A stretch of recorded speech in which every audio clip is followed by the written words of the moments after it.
تفسیر یہ کہتی ہے ایک ترازو کے پلڑے میں یوسف کو بٹھایا گیا اور دوسرے ترازو کے پلڑے میں دولت کو رکھا گیا۔ اچھا اس سے تاریخ یہ بھی کہتی ہے کہ ایک خاتون اور بھی آئی تھی خریدنے جناب یوسف کو، اس کے پاس کچھ نہیں تھا، صرف ایک کپڑے کی قطر تھی، رومان تھا، بس ایک چھوٹا سا کپڑا تھا کہ یہ لے لو اور یوسف کو مجھے دے دو۔ تو اس سے کسی نے ہنس کر پوچھا، اللہ خلوص دیکھتا ہے، اس سے کسی نے پوچھا یہ بڑے بڑے خزانے والے آ رہے ہیں، تم جانتے نہیں وہ تو خرید نہ پائے اور تم خرید لو گی؟ وہ مسکرا کے کہتے ہیں جانتی تو میں بھی ہوں خرید نہ پاؤں گی، جانتی تو میں بھی ہوں خرید نہ پاؤں گی، مگر جب یوسف کے خریداروں کی فہرست بنی گی نا تو خریداروں میں میرا نام بھی آئے گا، اور فرمایا ان میں میرا نام بھی آ جائے گا۔ تو اب بادشاہ کہتا ہے میں خریدوں گا، جو کہا نا میں خریدوں گا، تاریخ کہتی ہے، تفسیر کہتی ہے کہ بادشاہ کا سارا خزانہ ختم ہو گیا، جتنا بھی اس کا خزانہ تھا نا سونا، جتنا بھی خزانہ تھا ایک پلڑے میں رکھا گیا، مگر یوسف کا پلڑا اٹھانا ہی، خزانہ مصر ختم ہو گیا، مگر نبی کو خریدنے کے لیے، یوسف کو حاصل کرنے کے لیے پلڑا یوسف کا بھاری رہا۔ اب مایوس ہو کے جانے نہ جانے یوسف نے کیا دیکھا اس کے دل میں، ادھر آؤ کیا چاہتے ہو؟ کہ میں تمہیں خریدنا چاہتا ہوں، حاصل کرنا چاہتا ہوں۔ تو جانتے ہیں یوسف نے کیا کہا؟ بیدار رہیے گا، یوسف نے کہا کہ نبی کو مال و دولت سے نہیں خریدا جاتا،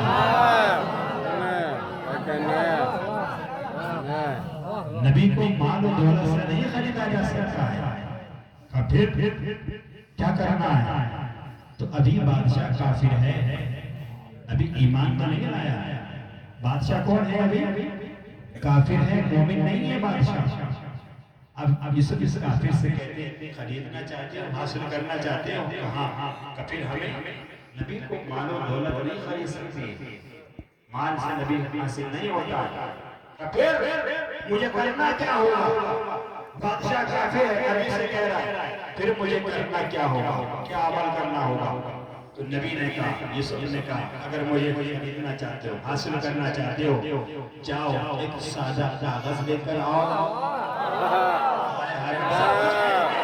ایک قلم لے کر آؤ، غور فرمائے کاغذ اور قلم لے کر آؤ، کاغذ اور قلم لے کر آؤ، میں کچھ لکھوں گا، کاغذ اور قلم لے کے آؤ، میں کچھ لکھوں گا۔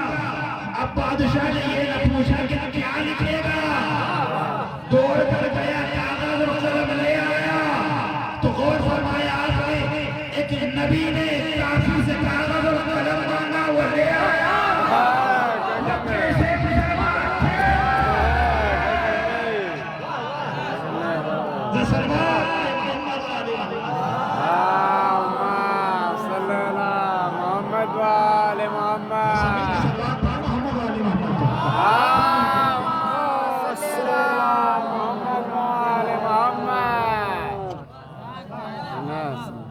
وہ کیسے مسلمان تھے؟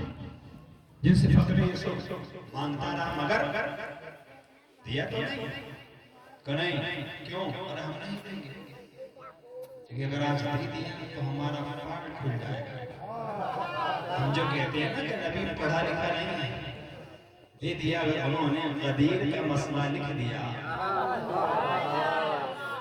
پھر کیا ہوگا؟ تو کافر نے کاغذ اور قلم کس کو دیا؟ نبی کو دیا۔ اب تاریخ یہ کہتے ہیں، تفسیر کہ یہ بتائیے نبی نے لکھا کیا تھا؟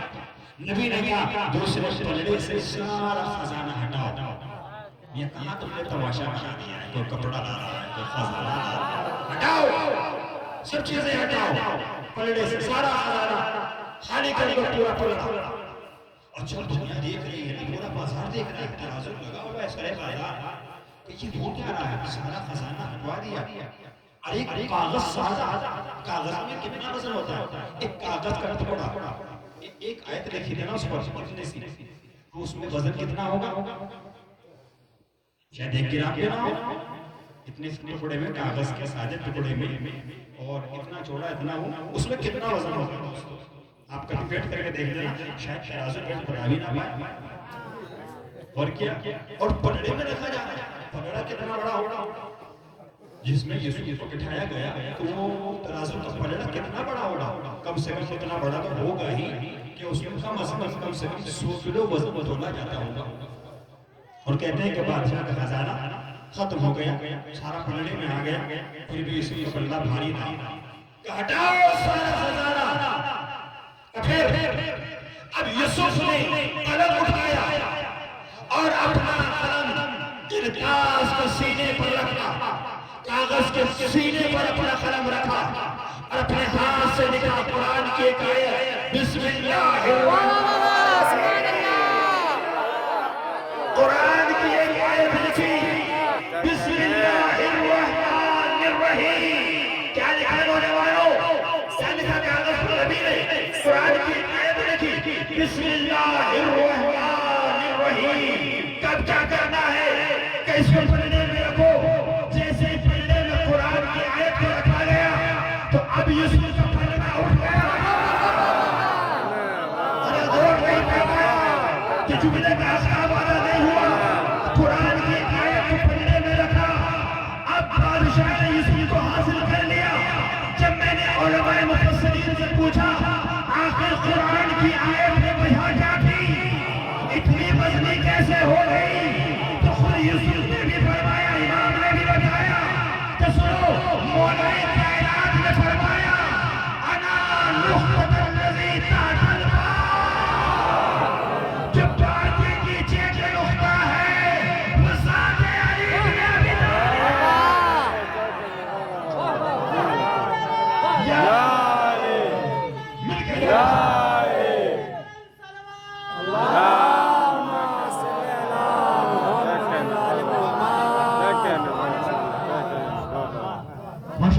خوبصورت سوال. ایک بہتر و سلوات پر محمد والے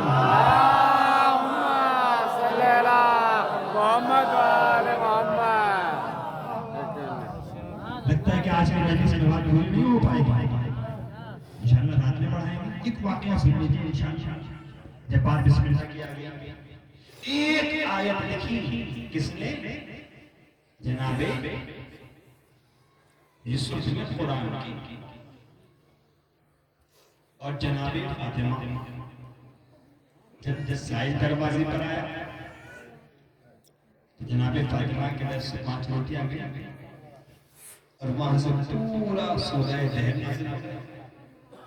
تو جناب فاطمہ کے ہاتھ کی بنی ہوئی ایک روٹی قرآن کی 6 آیتوں کے برابر ہے.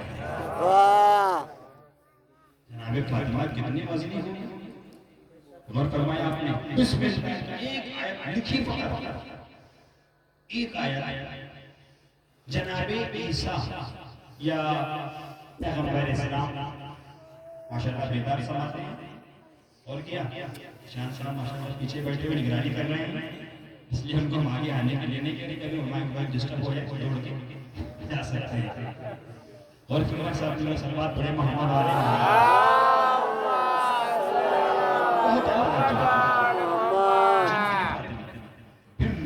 والدین اپنے ماں اور باپ کے ساتھ نیکی کرو تاکہ اللہ تمہیں عذاب سے محفوظ رکھے.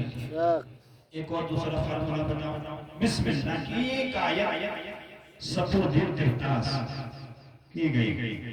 یوسف کو حاصل کر لیا. جناب نبی کے زمانے کا واقعہ ہے. واقعہ بہت مشہور ہے. نتیجہ سنیے گا کہ نبی اللہ کا پیغمبر عظیم نبی بستی کے ایک قبرستان کی جانب سے گزر رہے تھے. ساتھ میں چند صحابہ بھی تھے. جیسے ہی قبرستان میں قبر پہ نگاہ پڑی تو نبی نے کہا جتنی تیزی سے توڑ سکتے ہو توڑ. قبر کو دیکھا، جتنی تیزی سے جتنی اسپیڈ سے ڈھانپ سکتے ہو بھاگو یہاں سے. نبی کا حکم مانا اور اس قبر کے پاس تیزی سے دوڑ کے آگے بڑھے. جب تیزی سے آگے بڑھے تو اب جب نبی وہیں سے واپس ہو رہا تھا اپنے 19 صحابہ کے ساتھ میں، تو وہ سوچ رہے تھے کہ اس سے پہلے کہ نبی کہے چھوڑو بھاگو، اس سے پہلے انہوں نے بھاگنا شروع کر دیا۔ نبی کے کہنے سے پہلے توڑنا شروع کر دیا۔ نبی نے کہا ٹھہرو، ادھر آؤ۔ قبر تو رک گئے نبی، اسی قبر تو ٹھہر گئے، کیوں بھاگ رہے ہیں؟ کہ یا نبی اللہ، ہم سوچ رہے تھے کہ شاید آپ پھر کہیں گے بھاگی، آپ کے کہنے سے پہلے بھاگنے لگے۔ اور فرمایا آپ نے، توجہ ہے نا نوجوان، یہ بزرگ مجھ سے بہتر جانتے ہیں۔ اچھا کہ پھر ٹھہرو، یہاں رکو کچھ دیر، یہاں ٹھہر جاؤ۔ تو اب صحابہ تھے نا، منہ بنا لیا، منہ بنا کے کہتے ہیں یا نبی اللہ، ہمیں تو آپ کا ہی فلسفہ سمجھ میں نہیں آتا۔ ابھی تھوڑی دیر پہلے جا رہے تھے تو آپ نے کہا دوڑو بھاگو، تیز بھاگ سکتے ہو، اور اب آئے ہیں کہا ٹھہرو، جتنے دیر ٹھہر سکتے ہو۔ اتنی سی دیر میں کیا ہو گیا؟ جانے کو کیوں کہا، پھر ٹھہرنے کو کیوں کہا؟ ہاں سنو، جب تم جا رہے تھے تو اس صاحب قبر کے اوپر، اس گناہگار باپ کے اوپر، اور کیا اپنے گناہگار باپ کے اوپر عذاب قبر نازل ہو رہا تھا، عذاب الہی نازل ہو رہا تھا۔ اس سے صاف ظاہر ہے نا کہ کوئی ایسا ہوگا جو اپنے والدین کے ساتھ نیکی نہیں کرتا ہوگا۔ شہزادی نے کیا کہا، وَقِرَّ الْوَالِدَيْنِ وِقَایَةً مِنَ السَّقَطِ، تاکہ عذاب الہی سے بچے رہو، اس لیے اپنے والدین کے ساتھ، باپ کے ساتھ نیکی کرو۔ اگر عذاب سے بچنا چاہتے ہو، فشار قبر سے بچنا چاہتے ہو، تو والدین کے ساتھ نیکی کرو، ماں باپ کے ساتھ نیکی کرو، پیرنٹس کے ساتھ نیکی کرو، ان کی ریسپیکٹ کرو۔ اور فرمایا آپ نے، اچھا اب کیا ہوا یا نبی اللہ اتنے سے دیر میں؟ کہاں جب یہ مرا تھا تو اس کا ایک چھوٹا سا بیٹا تھا، آج وہ اتنا بڑا ہو گیا کہ پہلی بار مکتب امام جعفر صادق، اب اس مہربان خدا نے اتنی مہربانی فرمائی، کہ کیوں فرمائی اتنی مہربانی؟ اس گناہگار باپ کو کیوں بخش دیا اللہ نے جس پہ عذاب ہو رہا تھا، عذاب الہی؟ کہ اس کی وجہ یہ ہے کہ آج مکتب میں پہلی بار اس گناہگار باپ کے بیٹے نے، کس کے بیٹے نے؟ اچھا جس کا باپ گناہگار رہا اور پھر اس کا بیٹا قرآن پڑھی، نہ جانے آپ سمجھ پا رہے ہوئے نہیں؟ اور فرمایا کہ آج اس گناہگار باپ کے بیٹے نے پہلی بار قرآن مجید کی ایک آیت کو پڑھا ہے۔ کتنی آیت کو پڑھا؟ ایک آیت کو پڑھا قرآن کی مکتب میں، بسم اللہ الرحمن الرحیم۔ کچھ کہنا چاہ رہا کہ گناہگار صاحب قبر کے بیٹے نے آج اسکول مکتب میں پہلی بار قرآن کی ایک آیت کو پڑھا، بسم اللہ الرحمن الرحیم۔ تو اللہ کو اس کے بیٹے کا قرآن پڑھنے کا انداز اتنا پسند آیا کہ رحمت الہی میں جوش آ گیا، اس نے اپنے غفران کا ساون اس گناہگار کی قبر پر برسا دیا، اور اللہ نے اس کو عذاب سے بچا دیا، اور اس جہنمی کو اللہ نے جنتی بنا دیا۔ ارے اب بھی نہیں سمجھا میرا مجمع؟ اگر کسی گناہگار باپ کا بیٹا قرآن کی ایک آیت پڑھے وہ جنتی ہو جاتا ہے، اور جس کا ابو طالب کا بیٹا چار کتابیں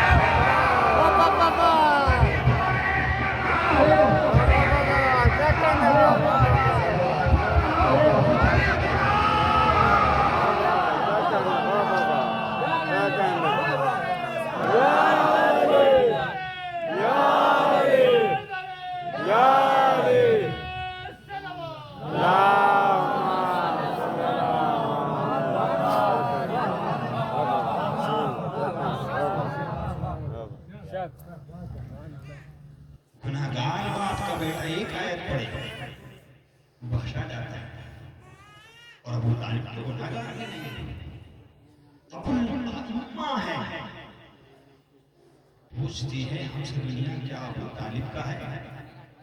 باقی دنیا ہے پھر صدقہ ابو طالب کا ہے۔ رونقیں باقی ہیں جس کے دم سے عرش و فرش کی پردے وہ بیٹا ابو طالب گھر میں ہوں کافر تو پھر قرآن سے پاؤ گے کیا؟ آئے بسم اللہ میں جو نقطہ ابو طالب کا اور مجھ کو کافر کہہ کے حج کو جانبے پانی سا ہے خانہ کعبہ سے بھی رشتہ ابو طالب کا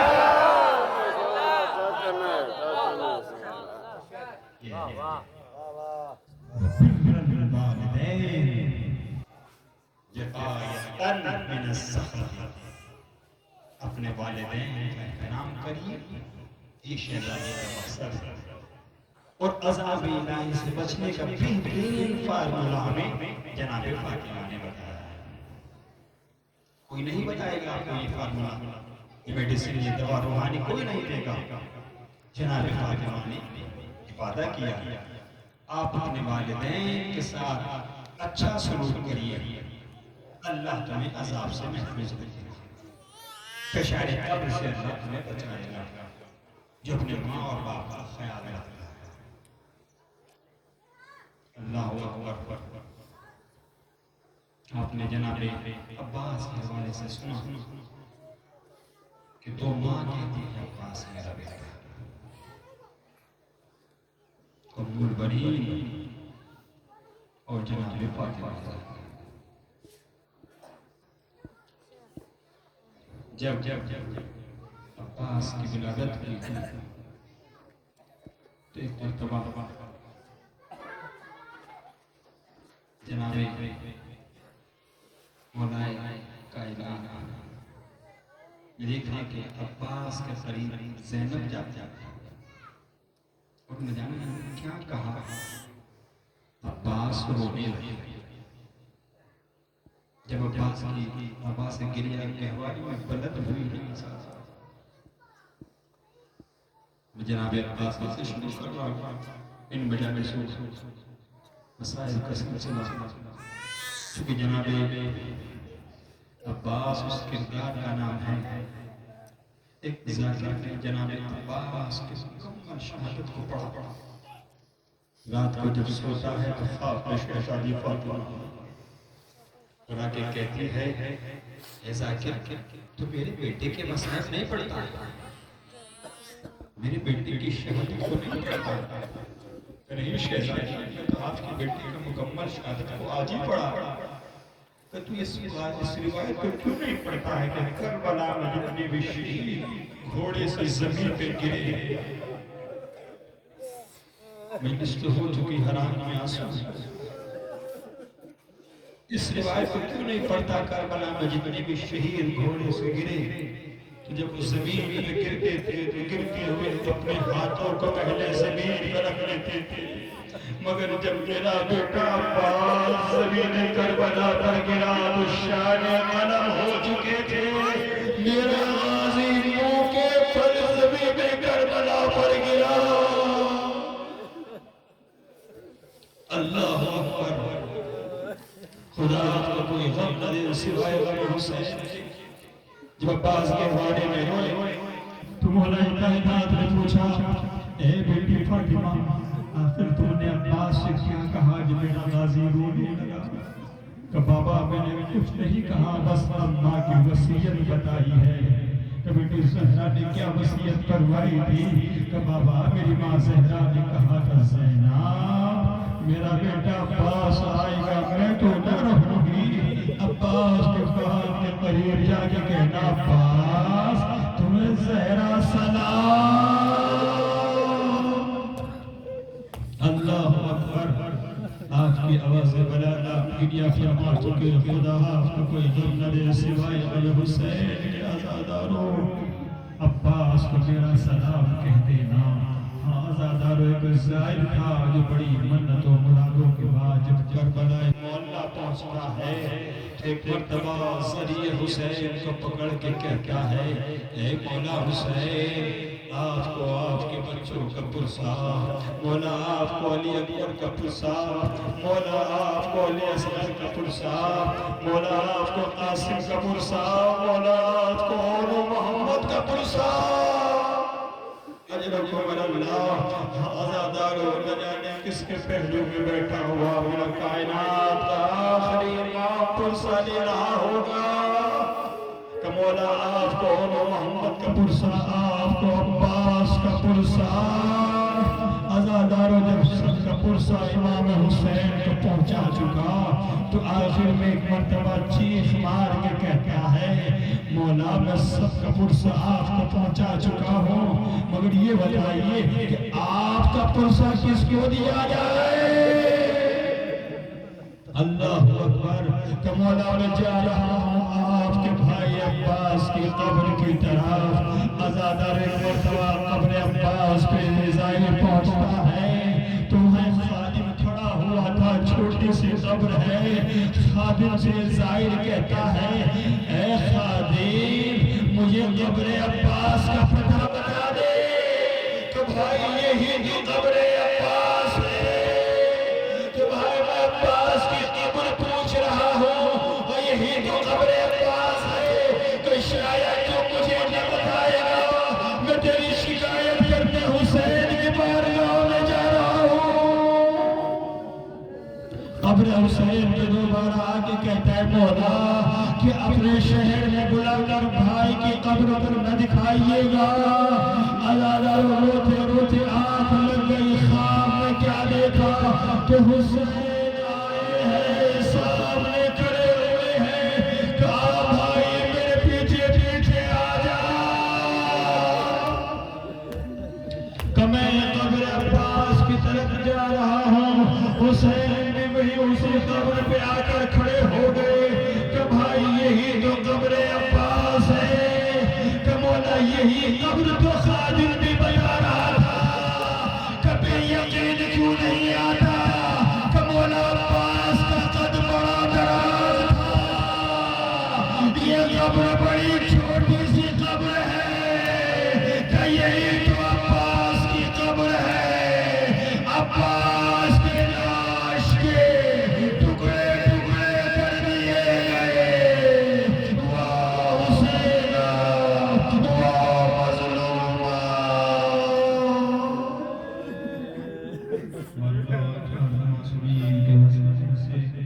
ہماری عبادت کو قبول فرما ہم سب کے گناہ کبیرہ صغیرہ کو معاف فرما جب اولاد صالح دین عطا فرما ماں کے ظہور میں تعبیر فرما شریکان مجلس بانیان مجلس سارے بھائی اس تمام بستی کے جتنے بھی اراکین ہیں خدایا سب کے توفیقات اور کاروبار میں وسعت برکت عطا فرما رزق میں برکت عطا فرما اللہ اپنے زہرہ کا شکستہ پہلو کا واسطہ اللہ جنت البقیع کے تعمیر کے اسباب مہیا فرما امام کے ظہور میں تعجیل فرما